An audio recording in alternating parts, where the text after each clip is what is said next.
हमने सुना है महुआ मोइत्रा जी को अंडे पसंद नहीं है। इतने फ्री अंडे उनको दिए जा रहे हैं और वो जो है वो हल्ला कर रही हैं। उन्होंने शिकायत जानते हैं किससे की है? इंटरनेशनल पार्लियामेंट्री यूनियन से। उन्होंने पार्लियामेंट से शिकायत नहीं की, लोकसभा स्पीकर से शिकायत नहीं की, उन्होंने पश्चिम बंगाल सरकार से शिकायत नहीं की, उन्होंने सीधे-सीधे इंटरनेशनल पार्लियामेंट्री यूनियन से शिकायत कर दी। जो कि एक बार विश्व वो की जो पार्लियामेंट्स का एक संगठन है। एक बार कल्याण घोष भी इनको इंटरनेशनल पार्लियामेंट्रियन कह रहे थे, जब इनसे नाराज थे। कोई कल्याण बनर्जी। अंतर कल्याण बनर्जी, सॉरी, कल्याण बनर्जी भी इनको एक बार इंटरनेशनल पार्लियामेंट्रियन कह रहे थे, और वो इंटरनेशनल हैं। आप देखिए कि भारत की संसद का पासवर्ड दुबई से चलता है तो इंटरनेशनल है। उन्होंने तो अपने संसदीय पासवर्ड को दुबई में बांट रखा था ना, तो इस लिहाज से वो इंटरनेशनल है। अब ये जो इंटरनेशनल क्या संसदीय बोर्ड है वो क्या कर लेगा? ये सब बातें सिर्फ और सिर्फ एक बदनाम करने के लिए और दुनिया भर का ड्रामा है। इसको क्या कहा जाए? रही बात महुआ मोइत्रा को अंडे नहीं पसंद है, तो एक बड़ा वायरल वीडियो है जिसमें वो कह रही है कि मुझे तो मेरी सेहत का राज अंडे है। आपने अगर देखा हो, हालांकि शुरुआत में उसमें कुछ और आया था, बाद में उन्होंने कह दिया कि मैंने तो एक्स कहा था। You remember the video? Yes. तो बाद में उन्होंने कह दिया कि मैंने तो कहा था एक्स, तो ऊपर वाले ने एकदम अंडे ही अंडे है उनको ऊपर बरसवा दिए, और गजब की बारिश हुई साहब, गजब की। इतने तो अभिषेक बनर्जी को नहीं पड़े जितने महुआ को पड़े। लेकिन एक बड़ी बात यह है कि आज की तारीख में इनमें से कोई भी आदमी सड़क पे खुलेआम नहीं चल सकता। ये वो लोग हैं जिन्होंने आम आदमी का सड़क पे चलना मुहाल कर दिया था। आज ये लोग सड़क पे नहीं चल पा रहे। लेकिन रस्सी जल गई, बल नहीं गया। देखिए अभिषेक बनर्जी क्या कह रहे हैं, वो कह रहे हैं कि सब याद रखा जाएगा, सब याद रखा जाएगा। और याद रख के कौन सा एग्जाम दिया जाएगा? किस परीक्षा में काम आएगी याददाश्त? अगले विधानसभा तक तो प्रतीक्षा करनी ही पड़ेगी, और मुझे लगता नहीं कि अगली विधानसभा में ये लोग वापस आ सकते हैं। अगर ये अगली विधानसभा तक जेल नहीं गए तो भी जीतने वाले नहीं है, आपको भी मालूम है।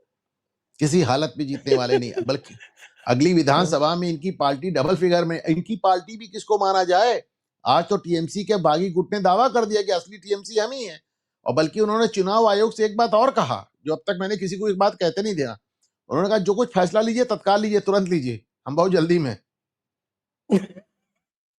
अच्छा, ये भी बताया गया कि महुआ मोइत्रा ने जानबूझ के पब्लिक को उकसाया। वो अपनी बालकनी में खड़े होके और साथ में सेल्फी लेते हुए उन्होंने तृणमूल का झंडा लहराया। उसके बाद फिर पब्लिक ने अंडों की बारिश कर दी। एक्चुअली महुआ और बनर्जी ना एक इधर की। अंडा जो है वो उनके कटी भाग में लगा, तो उससे वो बहुत परेशान कि उनका कटी भाग जो है वो क्षतिग्रस्त हो गया। दिखा भी रही थी कि देखो मैं अंडाग्रस्त हो गई। अच्छा, दिक्कत ये है कि महुआ महुआ किसी तरफ की नहीं रही ना। आजकल वो शुभेंदु अधिकारी की कितनी तारीफ कर रही हैं, बता रही हैं कि शुभेंदु नहीं होते तो राजनीति में ही नहीं होती। जब उनको टिकट नहीं मिला था वो रात भर रोई थी, शुभेंदु ने उनको सहारा दिया था। जब प्रचार कर रही थी शुभेंदु आए थे प्रचार करने। आज तक जितनी बातें वो ममता के लिए कहती थी कि मैं जो कुछ हूँ ममता की वजह से हूँ, आज उसी चीज को कह रही हूँ कि जो मैं जो कुछ हूँ शुभेंदु की वजह से हूँ। लोग तो भाई बड़ा विश्वस्त सूत्र कहते हैं कि ब्रेकअवे ग्रुप में महुआ मोइत्रा सबसे आगे जाने वाली थी, लेकिन भाजपा उनको लेने को तैयार नहीं थी। हम्म।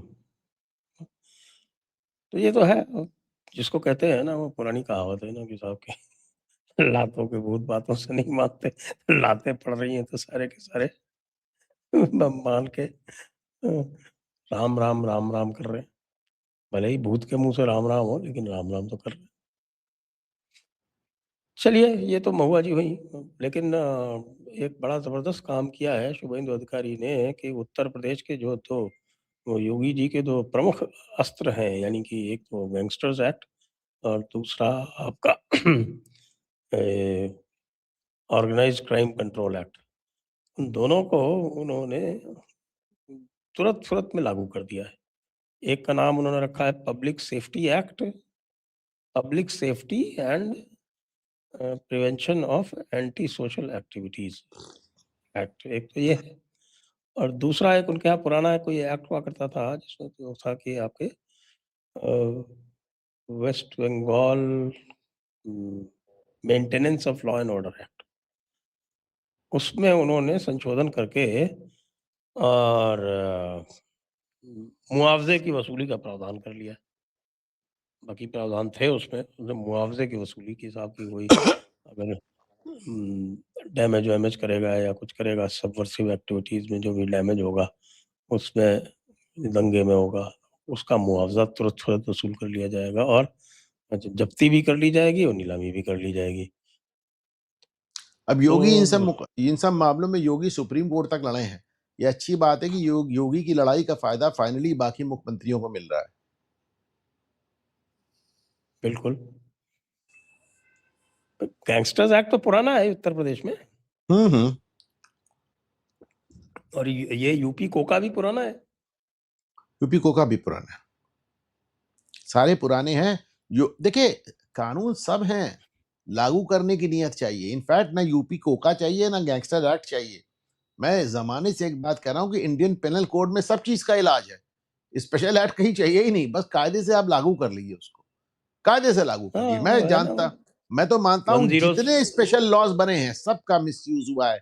चाहे वो दहेज एक्ट हो, चाहे SC ST एक्ट हो, चाहे ये आपके लेबर एक्ट हो, जितने बने हैं भारत के संविधान में, भारत की दंड संहिता में हर हर जुर्म का इलाज है।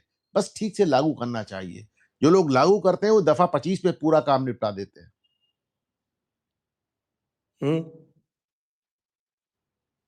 सीजर का भी प्रावधान है CRPC/BNSS में, सीजर का भी प्रावधान है 106 BNSS। सारे प्रावधान है भाई। कुड़की पहले तो किसी जमाने में आपको याद होगा डुगडुगी पिटती थी कुड़की के पहले। अभी भी हमारे योगी ने एक नई चीज वापस लाई है। जमाने बाद उत्तर प्रदेश में कम से कम 30-40 साल बाद डुगडुगी पिट रही है गैंगस्टर के नाम पे। वो नगाड़े वाला था, टक टक टक टक टक टक टक नगाड़े बजाता है और कहता है फलाने की कुड़की हो रही है। इतना ही नहीं, बाकायदा जुलूस निकलता है, जुलूस निकाल के वो कुड़की कर रहे हैं लोगों की। जुलूस तो खैर पश्चिम बंगाल में खूब ही निकल रहे हैं आजकल, रस्सी से बांध के। ठीक है, हथकड़ी पे पश्चिम आपने बंगाल बैन में भी लगा दिया बहुत तो क्या बहुत बहुत। और मैं पहली बार जीवन में पुलिस को लोगों को कमर से रस्सी बांधते देखा। कमर पे रस्सी बांध के और जांगिया बनियान घुमा रहे हैं सबको। मैं 1 महीने के अंदर अंदर वो पूरा जो आतंक का जो साम्राज्य स्थापित किया हुआ था तृणमूल ने 15 वर्ष में, वो एक झटके में समाप्त कर दिया था। सारा खेल ही आतंक खत्म करने का भाई। हमारे यहाँ हमारे प्रयागराज में एक पुलिस अधिकारी थे, मुझे याद है, इंस्पेक्टर थे। और उन्होंने यही मिर्जापुर में एक नक्सली था, वहीं पोस्टिंग हो गई थी। पता चला वो नक्सली 20 साल से फरार है। ये पहले दिन जीप लेके पहुंच गया और एकदम 20 शहर में उसका घर था, उसके सामने जीप पे तबला बजा बजा के उन्होंने उसको इतनी गंदी गंदी गालियां गाई कि अगले दिन उसने समर्पण कर दिया। उसने कहा भाई मेरे घर में माँ बहन है, आप ये क्या कर रहे हैं? तो उसने आके समर्पण कर दिया। तो सारा खेल ही आतंक खत्म करने का है।